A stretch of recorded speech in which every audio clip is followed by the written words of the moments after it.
Welcome, everyone. Our guest today on Little Starlight is a business mogul, investor, trailblazer, entrepreneur, humanitarian, TV personality, philanthropist, a global brand, valedictorian, actress, creator, mom, wife, and supermodel. There's more too. Cindy Crawford is here. Welcome, Cindy. Thank you for joining us on Little Starlight. Thank you for having me. I'm going to have you write my press release. Yeah, this is super exciting. Whether helping children with cancer or brainstorming together to help children with cancer, you and I have been together over decades in New York City lights and surf, Colorado slopes and streets, a California movie set, ballrooms in different states, in black tie, casual tie, even in costume. We took to the mic in Washington, D.C. on a cancer march. We've been on CNN and other media together, as well as having meals in countless locations. We have shared laughter, sisterhood, families, friends, babies born, address changes, life in full, witnessed a passing, dodged snowballs, tennis balls, and goofballs. For everyone listening and watching, be ready, because getting to know Cindy Crawford's wisdom, guided grace, inner beauty, caring heart, brave soul, and astute spirit is inspiring. Karen joins the conversation with heart-filled questions for Cindy. Karen knows the childhood cancer journey, having only a 2% chance of survival. Karen from California is a Little Star Foundation alumni. For decades, Cindy has been bringing cheer and care to children with cancer in Little Star Foundation programs. This is Karen's first ever visit with Cindy. It's a pleasure meeting you. It's an honor. I'm starstruck right now, but so Cindy, I've seen your Instagram photos, and I see that you and your daughter seem to have a strong and close bond. And I definitely can relate to that because that's how my mom and I are. I can tell you from a daughter's point of view that it's wonderful to have a mom that's not only your mom, but your best friend and role model. And as a mom, what has been your most important advice that you have given your daughter? Wow. Obviously, I think the advice changes over the years, and her needs have changed. And as our relationship has evolved, because now, she's 22 years old, she's her own young woman. I definitely am more of the school of motherhood that my own mother was, which is you're going to have a lot of friends. You only have one mother. So there are those instances where you have to choose to be mom or friend. And I choose mom, even if it's not the popular version. And I think that with both my kids, I really try, and this is something I learned from my own mom. I really, really try. I'm not always good at it. I try not to give unsolicited advice, but I do tell my kids, if you ask my advice, I'm going to tell you the truth. So be careful if you ask me, because I'm not just going to be a yes man to you. You're going to have plenty of those people in your life. The really cool thing for me and Kaya has been that when she started modeling, most teenagers are like, Mom, you don't know what you're talking about. But that was one place where that was not true. She couldn't say that I don't get it or I don't know what I'm talking about. And I think that gave us an opportunity to meet each other as more like individual women. And that's been really fun. But really the best advice I give my kids is simple things like be on time, be prepared, be present. I think your generation has an addiction to these guys, and I think it makes it really hard. It's like one more barrier for human connection. And I think to me, even for instance, so I've been in a hair and makeup chair my whole life, and so is my daughter. Well, if I was on my phone the whole time, I might be missing an opportunity to make a new friend, the hairdresser, the makeup artist. And those were the people that I really did become friends with. And that really, if I was having a bad day, they lifted me up, or we would joke. They became my close friends. And if my head was buried in my cell phone, I would have missed that opportunity. So I think that's one thing. And then just as a young woman, I really just want her to trust her own instincts. I feel like for me, the only regrets I have are when I got talked into something. I've posed nude. The only ones I regret were the ones that I got I kind of felt manipulated into or talked into. When I fully was like, yeah, I'm doing this. I feel comfortable. I know the photographer. Don't regret those. There was one or two where I kind of got talked into it. And even though there's nothing wrong with the pictures, when I look at them, I see that I didn't stand up for myself. Wow, that's really nice advice. Thank you. And I'm pretty sure that any daughter can take that advice. So I know you attended Northwestern University for one semester and you wanted to study chemical engineering. I read that is a very challenging major. What was your reason for wanting to become a chemical engineer? Well, I always loved school, and I happened to be good at school. So that's probably why I liked it, because I think we tend to like things that come easily to us. And I knew that in order for me to go to like a good university, I either needed a scholarship or financial aid or something. There's no way my parents could just write that check. And so Northwestern offered me a full scholarship if I went into engineering. And I wasn't really sure what I wanted to do. I probably, if the modeling thing wouldn't have happened, I probably would be a teacher, honestly, because both my sisters were teachers. So I figured just take the scholarship, go for 2 years, figure out what I do want to do. And then I could always switch majors if I ended up not liking engineering. And I chose chemical engineering because I was like, well, I like chemistry.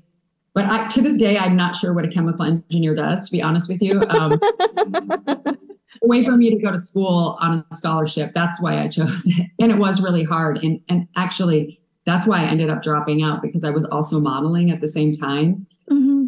And I'm not the kind of person who likes to do things halfway.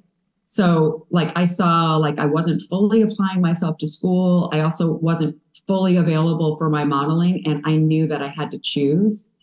And the truth of the matter is that modeling wouldn't wait. But I could always go back to school. So that's why I made the decision, even though it was really hard for me to make. And it worked out okay, but it was hard for me to leave because I'd worked so hard to get that scholarship. So I read that your brother, Jeff, who unfortunately died of childhood leukemia at age 3, is an influential person in your life. Can you tell us who are your most influential people in your life and why? I definitely would say my brother was a huge influence in my life. Probably more in his absence than he was, because, and I'm sure you've been around, cancer enough to know, it's a family diagnosis. It affects everyone in the family. Yeah. And when you lose someone, that affects the whole family dynamic. And I think for me, losing my brother, even when he was sick, I think that my sisters and I picked up on this idea that, oh, wow, our parents are going through so much and our brother's going through so much. We better be the perfect kids. We better not get in trouble. We better not give our parents any more to worry about, which probably served me well, but it also was a lot of pressure. Then I think after my brother died, and unfortunately, I feel like my mother was very proactive in teaching us how to grieve. I think grieving is something that our society doesn't really talk about enough and it's like a private thing or a shame thing or, and people don't even know what to say to you when you lose someone. So I think my mother really did a great job of helping my sisters and I through that. So afterwards, of course, we missed my brother, but I guess the way my mom explained it to us was, and we were pretty young, I wasn't even 10, was whatever Jeff came to Earth to do, he did it already, in his 3 short years, Christian. So, he's off with Jesus. He's good. Now you have to do what you came here to do. So I kind of saw my brother as almost like this booster engine on me that helped me want to achieve and want to have success. I understand what you're saying because I also lost my brother recently. And after his loss, I feel like, I want to do things that he would want me to do, and kind of gives me the motivation, a little push to keep going through. So yeah, thank you. You're welcome. And the other influences in my life are certainly my mother, as you could hear from that story. And different teachers along the way, including photographers, but probably the biggest two were my mom and my brother. Oh, thank you. Adriana is a program director at Little Star Foundation, specializing in art therapy for children with cancer, orphan, and blind children. Cindy, you and Adriana have teamed up before at Little Star for kids programs and brainstorming. Here's Adriana joining the conversation as Karen so sweetly introduced you. Hi, Cindy. It is wonderful to be on the podcast with you. Thank you for being with us. My pleasure. You and Andrea have been friends for many years. You have attended numerous Little Star Foundation camps to support Andrea's and Little Star amazing efforts. Andrea even named one of the foundation scholarship programs after your brother, Jeff Crawford. During one of the programs with children with cancer, your daughter, Kaya, joined us as well. Thank you for that. The kids are still talking about this day with much joy and gratitude. And yet, you and Andrea come from two very different career backgrounds and found this special friendship, which, if I remember correctly, Andrea pursued with a great amount of effort initially. Why do you think you two have become and remain friends? I admire all the work that Andrea does on behalf of children. The way that she came to this is very different than me. As you heard, I had a personal story with losing a brother. And I don't want to put words in Andrea's mouth, but the way that she explained it to me was like, because she started playing tennis at such a high level at such a young age, she kind of missed out on some of her childhood. So she had this great empathy for other kids who were missing out on parts of their childhood because of their illness.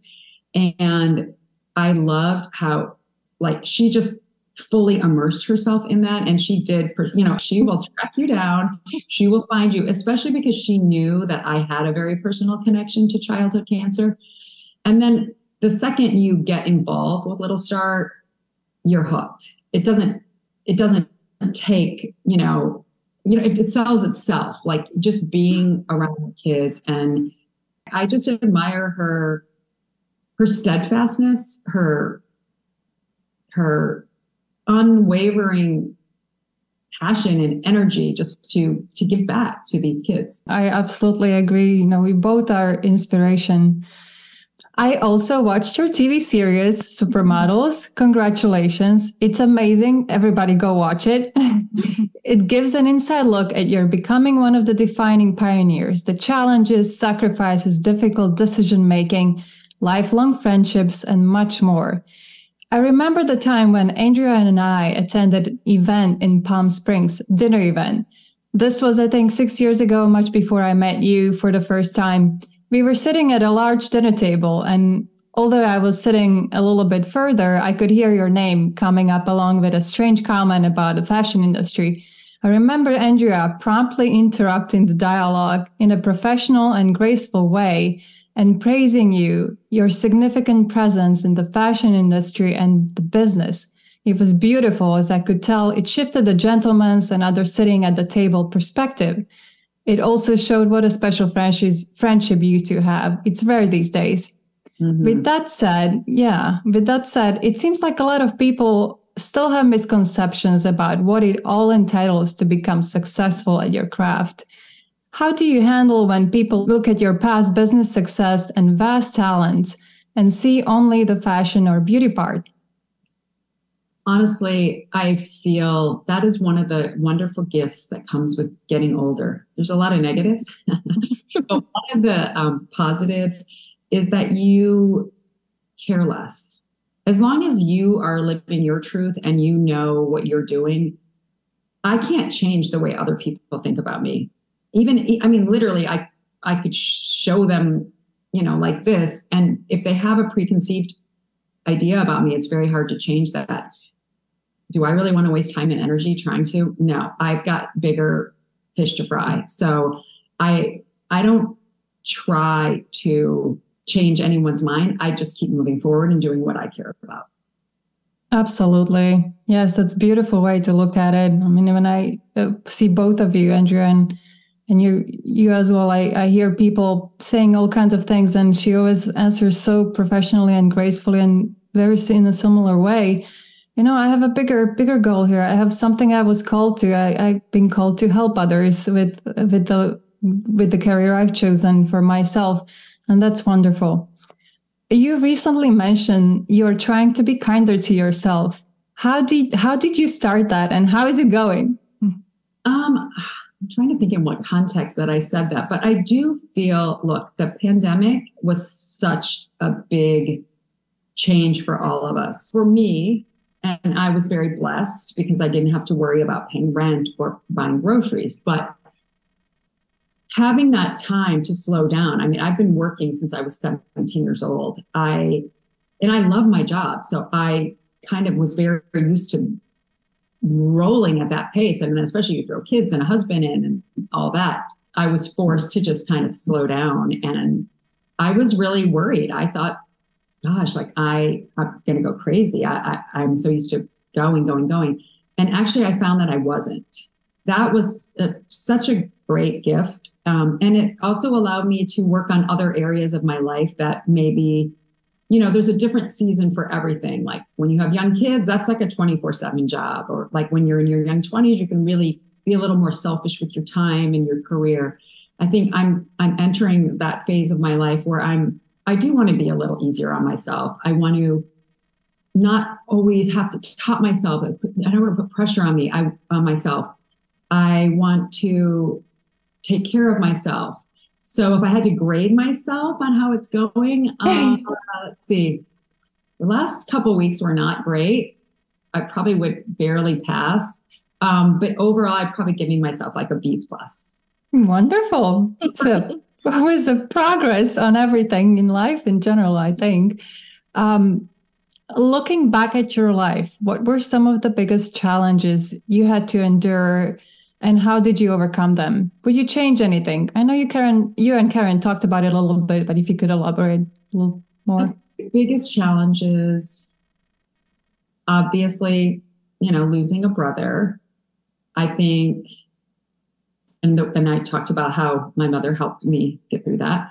My parents divorcing, that was very hard.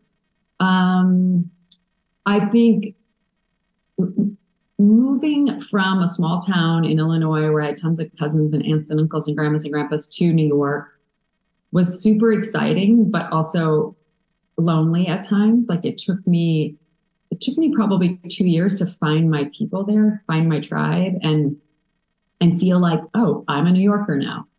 Even times where I failed, I've always learned something, So I wouldn't even say like they were things to get through. Like, for instance, I never really wanted to be an actress, but because of my modeling career, I got offered movies sometimes.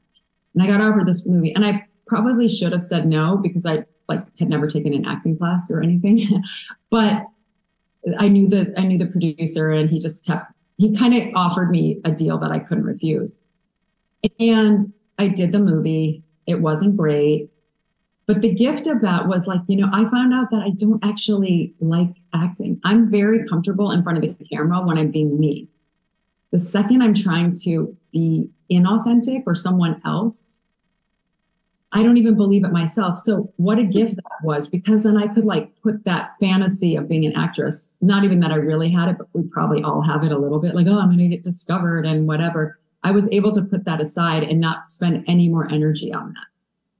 So that's a place where, our failures are opportunities for us to learn and grow. Absolutely. And continue with joy. I find that very truthful in anything in life. No matter what we choose to do, if we are in presence of joy, if we are enjoying it, it spreads that to others and inspires them and motivates them. It's great. Thank you so much for sharing. And I meant to ask the first question, why do you think you two have become friends and remain friends to Andrea as well? So Andrea, your turn. Oh my goodness. Okay. Are you sure you don't want to save the airtime? So it's, for me, it was so distinct on the internal goodness. There's just, when someone cares, it just shines, and it's real. And I certainly with Cindy, how she has a high standard, like a really high standard, and she honors it. It's not for somebody else. It's her own. It's already built in. It's this built-in system. But I thought about this where when I am approaching like possibly a friendship situation, usually I give an introduction to people and say, look, here's the deal. I come with some stuff. And the first is God is first. Okay. First always has been, always will be. And the second is the foundation. It's the children, it's the families, it's the donors, it's the VP, the board. I mean, many of these are friends, but that is who I am. And if they expect something different. And then the third thing before, friendships can even come in for me was that I'd always have to serve my callings. So hopefully they'd land in those first two because, God would have presented. And then if someone could accept that, and sometimes I'd add, okay, I like animals and nature. There'd be a whole list. Like now I seriously send an email out and say, here's the warning label. Here's the instruction manual for Andrea. And it doesn't work for everyone for sure. But I thought I never had to mention that to Cindy. I've mentioned this to other people. I never had to mention it. It's you, Cindy, you were okay with who I was. You looked and said, okay, her life is helping these kids. That's what she's going to do. She is going to do it till the last breath she ever has, and the next lifetime and the next lifetime. And I was curious to hear what your answer would be because I didn't know why you were friends with me. You came to the program. And so it's, that is for me, when you see someone that just shines with such internal goodness that it's, no matter what happens, it's nothing about cameras on ever with Cindy. She is good with never a camera on. She was probably good as a child, but it's, and I'll go into this a little bit on my part about you haven't had an easy life to always have like that goodwill, spring forth. And I've just seen it and have been in awe of it because I've watched you over a long time. And so, no, I never knew why you were friends with me. I didn't ever know that. So I was curious. Friends like you, you're a total original. It was like when that came up, I'm like, oh, this is going to be so cool. I'm going to actually find this out. Why she's still there picking up the phone. I also think, Andrea, I really appreciate because our worlds don't really collide in any other ways other than through us both wanting to help children. But so because of that, like our friendship, like we're not talking about frivolous stuff. Mm-hmm. And you are a woman like myself who relishes going deep and talking. Like I would way rather have like a really deep, sometimes difficult conversation or sad or intense than, I don't know, talking about like a TV show. And I don't even know if you watch TV. Like I've never had a shallow conversation with you. It was interesting. I didn't even have this to bring up, but you brought this up in what we've talked about. One time when I was taking you back to the airport from one of the events that you attended for us, you were talking about people and you made a mention about, I wonder if that person's really happy because the lines on her face aren't laughter lines. They're like anger line. And it was like, I wanted to keep driving past the airport going, this is so cool. Like this person has conversations that you don't get to have. And I was like, oh, bummer. I have to take her to the airport and she's going to leave. But there's things like that all the time. One time when it was after the first event and you were in high heels, you were all dressed up. I mean, everybody was grabbing at you. And I said, it's like middle of the night. Okay. The streets are icy. And I just said, look, there's one person you didn't get to meet at the event, and her name's Rhea, and she's on our wall of life. And she was a child with cancer who had passed away, and she was from Chicago. And Rhea had always said that she was afraid everyone would forget her. And I promised her that wouldn't happen. And so I said to you, and very rarely would I bring up, you had to qualify to know Rhea. Even in passing, people had to qualify to know Rhea. And so I was like, you know what, Rhea would really like you. And would you come and see her picture? It's middle of the night. You just spent your whole evening cheering us on and asking people to donate and doing all these things. And in your high heels, you crossed the streets that were all icy to go and look. And you did it with joy. You did it with, and that's why I wanted Karen and Adriana to go first, besides the fact that I wanted them to go first. But there are so many things you've done that it's hard to not get choked up about that. So I'm going to go forward and ask these questions. So, and I think audiences are going to love this too, because it's very interesting. We get to have a different perspective of you that I'm hoping that public and audiences get to feel like, wow, you know what? I feel like I'm her friend too. And so here we go. So what I wanted to bring up is from our decades of special times together, it really would take a documentary series length to share all of our funny, interesting, and adventurous life experiences together. So I'm only going to ask you about a few, and they're thought-provoking situations because I'm still amazed by them. So when you first came to help my Children's Cancer Foundation, I met you at the airport. As soon as you got off the plane on the way to baggage claim, people were literally grabbing your arm and yelling, "Cindy, Cindy." I grew up in pro tennis, so I knew the ups and the hmms. So if people aren't watching this, they can't really tell the hmms, but I'm saying hmms, okay? If they're just listening, about celebrity and public life. This was far different. Strangers would grab your arm roughly, and many a time people would demand a personal runway turn from you as if you were for sale, commentating throughout. I was mortified how people did that to you. The first time it happened at the airport, I started to step in to say nicely, "Hey, not cool. Let go of her, let her be." Your grace in handling every one of those situations was beyond comprehension. And it was constant. I've known you for a lot of decades, and every time you amaze me how well you handle those encounters that still occur. And I never even had to say, stop it, or let go. There's just something otherworldly how you were able to handle the kind of things that happen. So I'm curious, who or what taught you how to handle those types of experiences with such grace, as those encounters have been constant since you were a teenager? The only thing I'm going to disagree with you is I do think you know what it's like. I do think probably people grabbed you when you were in your world, maybe not at the airport, but like I can't imagine like after a big tennis match, but people weren't. I think by me, we had security. Well, I want to disagree because I've seen it, although it was later, even in the legends. Okay, no, some people recognize, not some people, a lot of people recognize you.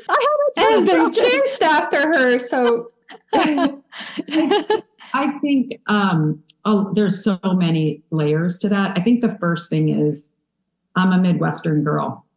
And so I think that, Midwesterners are just nice people.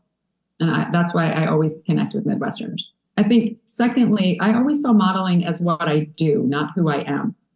We're all just people.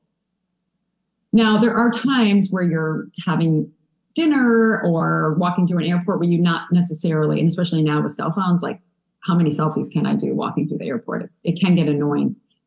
But what I have found, and I did actually learn this from my ex-husband, who was an actor and famous before I was, that people, they just want to be seen.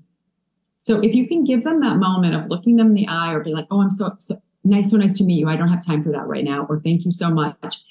Just that second of exchange of energy, usually that's enough. You're not just blowing them off. You're not like, "You're less than me," or whatever. That's usually enough for you to get on your way. And I just like, I find that easier to do. Sometimes saying no, that takes longer than a quick yes. So I think I've kind of approached it from that way as well. Okay, good point. The one time though, the first time I saw it, literally you were walking and someone grabbed your arm and grabbed you forcefully. And I was just like, whoa, okay, this has got to change right here. I expect it when we needed it. I know, and you were so graceful. And I was like, whoa, she's like superwoman. She has a power. I love it. She has a power. So another impressionable time was after we did several days of fun activities helping children with cancer. You also attended my Foundation Fundraiser. A reporter with great admiration for you asked you, "What are you doing here helping Andrea? You are the famous Cindy Crawford, and you can be with anyone and go anywhere." You didn't know I had walked in the ballroom of the fundraiser and was near you. I always tried to stay in close proximity to you in case an arm grabber or person rudely asked you to twirl showed up. I heard you actually say, "Andrea has great try. Her heart is in helping the kids. Andrea and her friends are doing all they can to help children with cancer. I wanted to be here to help make a difference." One of those same friends you spoke of, the vice president of Little Star Foundation, many, many years after we all met, She held your baby at one of our events, and you two chatted about family and life. I bring this up because it's another gift you have that others could benefit from having. You show the same care to a person, whether they're famous or not. You respect the individual. You look inside a person's actions, you see all efforts, and you especially pay attention to goodwill efforts. You show up. I'm from Chicago too, and even though I respect other regions people are from, I do feel there is something to Midwestern values and ethics, which brings me back to a question Adriana brought up. It relates to this. Any woman of our age, older and still younger, that has stood up for ourselves, others, faith, beliefs, morals, ethics, doing their best, may at some point been called a not so nice word for sharing and stepping up in truth. In doing so, opportunities can be lost to do further goodwill, and backlash for advancement can occur. And certainly it's not fun when people have a hard time hearing truths. It would be great if everyone got along, but different paths are available for choosing when it comes to evolving. What advice do you give to yourself to keep your morals and ethics grounded and airborne, as being true to oneself, one's callings, sharing an opinion, and saying truth can result in a bit of turbulence? I think I just kind of forge ahead with what feels true for me and what I want to say or what I believe in. But the part I will agree with is that it doesn't always make you the most popular person in the room. But I would rather have self-respect than group respect, I guess. So I would have a hard time living with myself if I didn't speak up.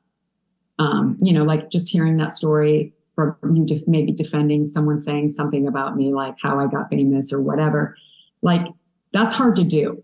Right? Especially like if you're trying to raise money, that could have been a potential donor or something. I wasn't asked back. Which is, you know what? I feel like was an award in itself. Yeah, maybe. Yeah.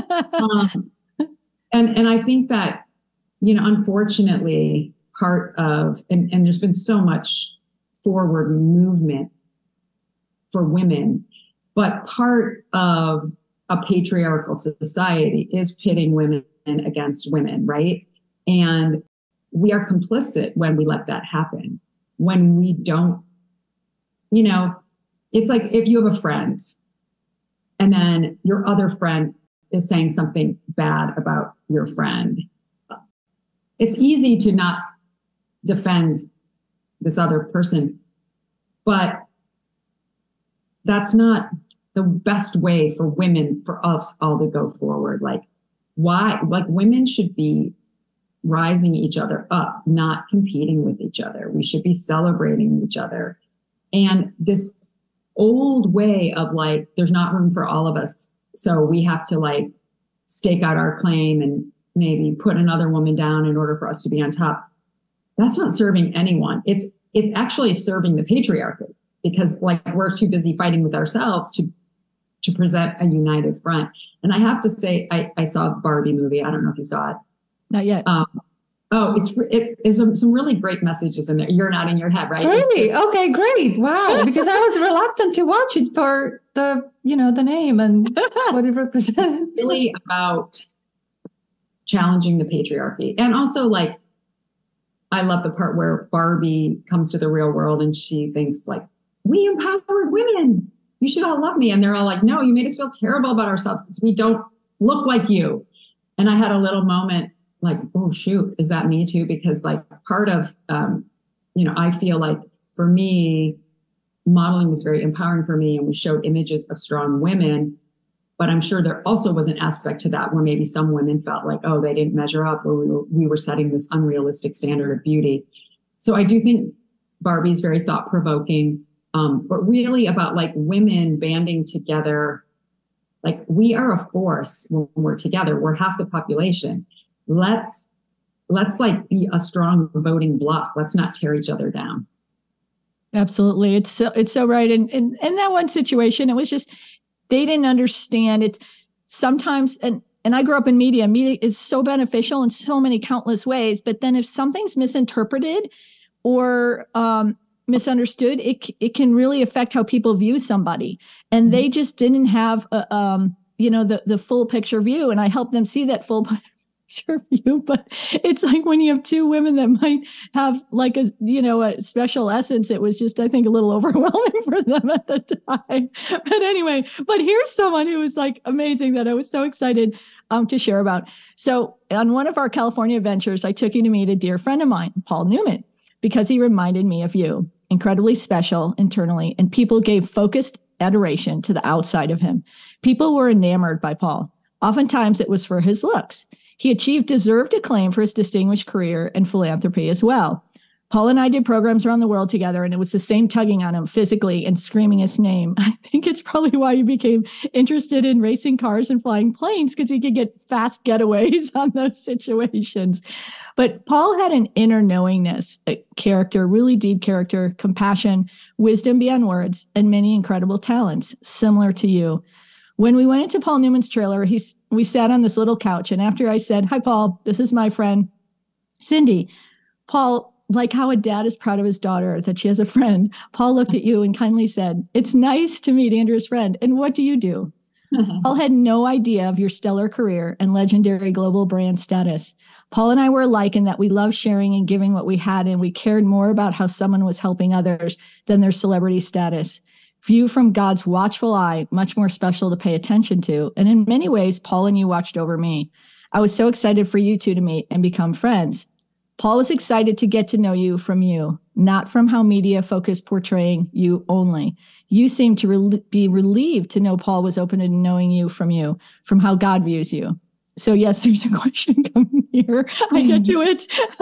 Okay, so when you wake up in the morning and you go to sleep at night, do you view yourself from the world's opinions, yours, or God's?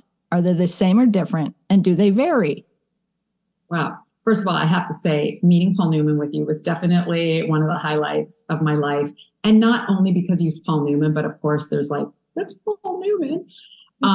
But because it's Paul Newman and everything that he's done in the world, like with his philanthropy. I mean, I think he was like one of the first kind of big movie stars to really showcase how you can do philanthropy in like a very new and interesting way. And I totally admired that. So thank you for that. And I cherished that picture. And I think I remember I wore my hair back that day, and I intentionally didn't go as Cindy Crawford. I went as Andrea's friend, Cindy, because that is how I wanted him to know me, not as like objectified, because I think, I mean, not that he would do that, but I guess I just sensed that he's not like a showy guy. I didn't have heels on. I think, it was like in jeans and a wet ponytail or something. So that was definitely a great moment for me. I think wow, that's such a loaded question. Like, what do I see when I look in the mirror? I wish I saw myself through God's eyes. I think that's the goal, right? Like, we're all God's children, and we forget that. Every single one of us made in God's image. Like, how lucky are we? I think, though, that I am a mere mortal woman with insecurities like every woman. So some days I'm like, ugh. Other days I'm like, oh, it's not bad. I got it pulled together. I definitely don't, when I'm at home, I don't see myself like through the world's eyes. I think it's more through my own eyes, which are sometimes critical, even though I'm trying to teach myself to be less critical. But it's hard. I think every woman feels that. Like, we are so hard on ourselves. And the thing that I try to preach is that when like tonight, I'm having dinner with 4 other women that we were all pregnant together. And so we've been friends for 25 years since we all had our first kids. And if I have dinner with them, I'm like, oh my God, your hair looks so cute, or I love that top, or whatever. Like, we build each other up, right? And I think that's why we value our female friendship so much. Why don't we look at ourselves that way? We should look at ourselves in the mirror with that same kind of, oh my gosh, your haircut looks so cute, or whatever. Like, we need to give that to ourselves as well. I don't know what happened to us that we look at ourselves with such a critical eye. It's not healthy. Good point. I don't have a feedback on that one because I want to make sure to get to the next question. I will have to save it for part 22. One of the things I love about you is you didn't have to be like, especially in your work with kids, you just showing up with your smile was like enough and caring. And that was great. And I remember one time I went to Africa and I was staying in this, like this camp, and I had no mirror for 2 weeks, and it was so liberating because it was like my mood had nothing to do with what I looked like. I was happy if I was happy. It wasn't like, oh, I hate my outfit, therefore I'm in a bad mood. I loved it. Unfortunately, I live in like my career is the complete opposite of that. So it's trying to find a balance. Yeah. But you brought up something really important is like, view yourself in, we're a version of God. We're in God's image. And that's how, I do my best on doing it. I mean, certainly I try every day, but it's like, I wake up in the morning and I'm like excited. Okay, what does God have planned? Because however we are, whatever day we're having, God loves us and loves us just as we are. And so that's something that I carry through. And the one thing I do have, if I'm going to answer that a little, is kids can see through anything and anyone. And I love that about kids, that it's like, if you're not real with a child, they know it. That's what Rhea said. She asked why I was doing it. And I asked if she was having fun. She said, yeah. And she said, you don't know how many people come to the hospital and it has nothing to do with us. They come because they want a photo op. And I said, so you all notice it? And she goes, of course we do. And so that to me, it was so fun. And we were just such great friends and continue, even though she's been passed on now for decades. But it teaches something that it's really, if you're going to be, God knows the real you, so why not be the real you?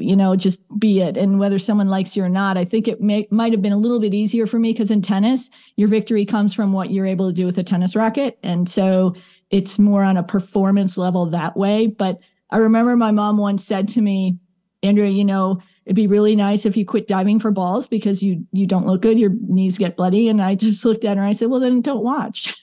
And that was kind of it. But okay, so we want to finish this certainly in a package time. And so there's one thing I have not asked this to anyone, and I'm very curious with this because this is really, this is a sacred thing to me. Now it's called that when people get a message, it's the message that counts, not the messenger. I get that. But I actually really prefer the messenger being in sync with the message. It makes much more sense to me that way. So when I did commercials as a kid, I always make sure I liked and used the products that I was endorsing. And I turned away a lot of lucrative commercial offers because they just weren't me. And so I just thought this would be so cool because you're a great person to ask that because you're wise. You've lived through a lot of rough and tough. You have caring ways. You're successful and you stand up for your morals and ethics. Life is full of people who walk their talk and those who don't. Any advice for audiences when you're on a job or personally confronted with people who don't walk their talk?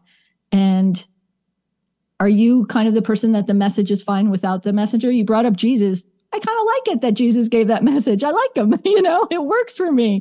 I have to believe in that. And so that's just me. It's not everyone, but what are your thoughts on that? Well, I think for me personally, I align more with your philosophy, which is, if I'm going to align with something or put my name on something, I want to believe it because I value, I have so many people that, trust what I say, and I take that very seriously. So I don't want to risk, losing that by, promoting cigarettes, let's say. That would not be in alignment with what I'm about, which is health and, yes, beauty, but only beauty in the context that it helps women gives them confidence and helps them live a better life. Like your meaningful beauty. You even named it that with that. Yes. I think if other people don't, I think that's their journey. Yes. Do I accept a message better when the person's living the message? Of course. But I think we all know people or instances where you go, wait, that doesn't really seem to go with that. But I think another thing I'm trying to work on as I get older is not having judgment, right, of other people, because we're all here learning different stuff or in different stages of our growth. So I wouldn't necessarily, judge someone else for doing that. I just don't think I personally would feel good doing it. Yeah, agree. Okay, so this is from a question. There's a passionate viewer who watches all of our episodes, all right? And I wanted to include a gentleman's question too. So I asked Mike if he had a question for you. This question is from a very interesting gentleman. He's successful. And he said, absolutely, I would love to include a question. And this is his question. He said, what is one question Cindy wishes interviewers would ask her? And what is the answer? Oh, man. Hi, Mike. I know. Mike, that's a hard one. Asked everything at this point. Look, like doing an interview like this is a pleasure because these aren't the typical questions like, what's in your purse? So that was my last one. No, I'm just kidding. I'm lucky that over the years, like I've gotten to do more interviews, and especially with podcasts, like you're able to not just do like, what are your top 5 beauty products, And of course, like that's fun. And I have access to so many things that I do love sharing what works for me. I actually don't know. I'd have to give that some thought. But Mike, if I do think of it, I will send it to Andrea with awesome. Yeah. Okay, I would perfect. say you do know, because this is kind of aligned with the questions that you would want to be asked, the challenging ones, deep ones, that you pass wisdom to others. Right. So, I wouldn't say there's like one specific thing like, oh, I wish someone asked me. Right. Definitely enjoy more this type of conversation where I really have to think, and it's meaningful. I definitely enjoy meaningful conversation. Yeah.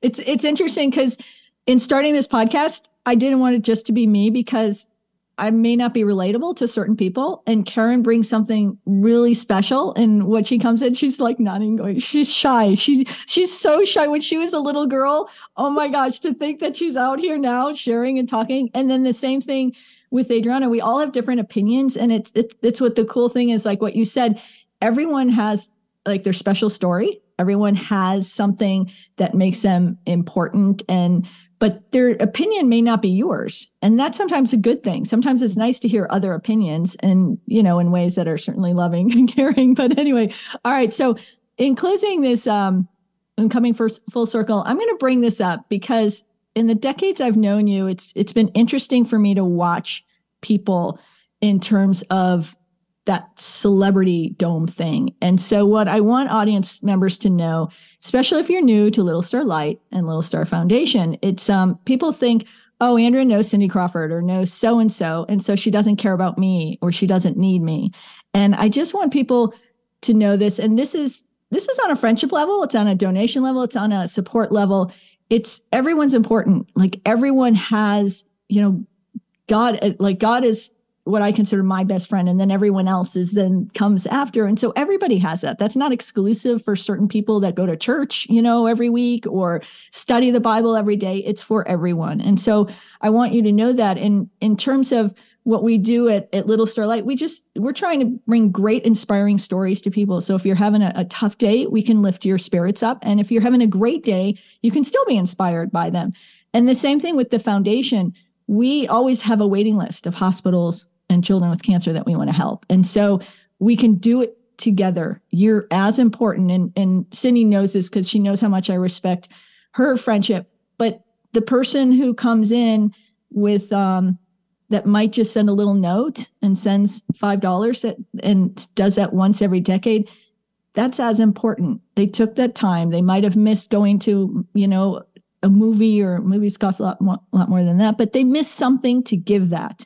And that's meaningful. That's really important. And so the way I look at it is we all do this together. So no one is, more important than another person. And it's the same way in God's eyes, and it should be the same way in other people's eyes. So I just wanted to kind of share that when you have genuine, heartfelt people that come together, it's fun. It's a blessing. And maybe you can just take the sparkles of the friendships that all of us have together here and in your life. And so now to end this for audiences, I'm going to ask Cindy if she can share maybe a blessing or like a prayer or a mantra or words of wisdom, something that that you feel are special to you and that might also be special for the audience?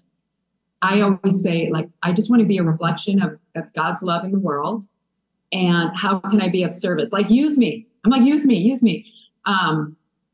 And yeah, so that's kind of my morning meditation and my morning prayer, and gratitude. That's beautiful. And certainly, I got through the episode.